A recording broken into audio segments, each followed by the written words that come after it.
بسم اللہ الرحمن الرحیم۔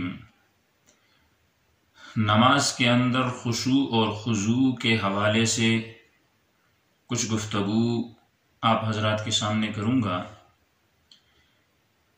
نماز ایک ایسی عبادت ہے کہ جو کئی ساری عبادات کو جامع ہے، اور جس طرح انسان ایک شاہی دربار میں بادشاہ کے سامنے کھڑا ہوتا ہے تو وہ مکمل طور پہ ادب اور احترام کو ملحوظ خاطر رکھے ہوئے بغیر کسی حرکت کے وہ ساکن سکونت اختیار کر کے بالکل ادب اور احتراماً معمول کے مطابق کھڑا ہوتا ہے۔ تو انسان جب نماز کی حالت میں ہوتا ہے تو یہ شاہنشاہوں کے شاہنشاہ، احکم الحاکمین، بادشاہوں کے بادشاہ اللہ رب العزت کے سامنے کھڑا ہوتا ہے۔ تو اس وقت بھی انسان کو مکمل ساکت ہو کے کھڑا ہونا چاہیے۔ بعض لوگ نماز میں جب کھڑے ہوتے ہیں تو کبھی ہاتھ کے ساتھ یوں خارش کرتے ہیں، کبھی یوں کپڑے ٹھیک کرتے ہیں، کبھی یوں داڑھی کو کھرچ رہے ہوتے ہیں، کبھی یوں سر کے بالوں کے اندر خارش کر رہے ہوتے ہیں۔ تو یہ ساری باتیں جو ہیں یہ نماز کے اندر ایسے اعمال کرنا خلاف سنت ہے۔ یعنی جب انسان ایسے کام کرتا ہے تو پھر نماز کی جو برکتیں ہوتی ہیں، نماز کے پڑھنے کی وجہ سے جو سکون ہوتا ہے وہ انسان کو نصیب نہیں ہوتا۔ اور فقہائے کرام نے تو یہاں تک لکھا ہے کہ جو شخص نماز کے ایک رکن کے اندر 3 مرتبہ اپنے ہاتھوں کو حرکت دے دیتا ہے تو اس کی نماز ہی ٹوٹ جاتی ہے۔ یعنی 3 مرتبہ حرکت دینے سے نماز ٹوٹ گئی، اب نماز دوبارہ پڑھنی پڑے گی۔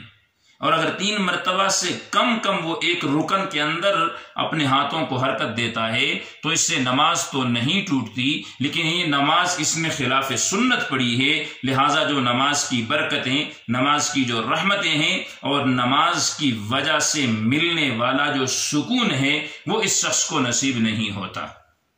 حضرت عبداللہ بن مبارک رحمت اللہ علیہ کے بارے میں آتا ہے کہ وہ گرمیوں کے موسم میں اپنے گھر کے چھت کے اوپر رات کو کھڑے ہو کر تہجد کی نماز پڑھتے تھے۔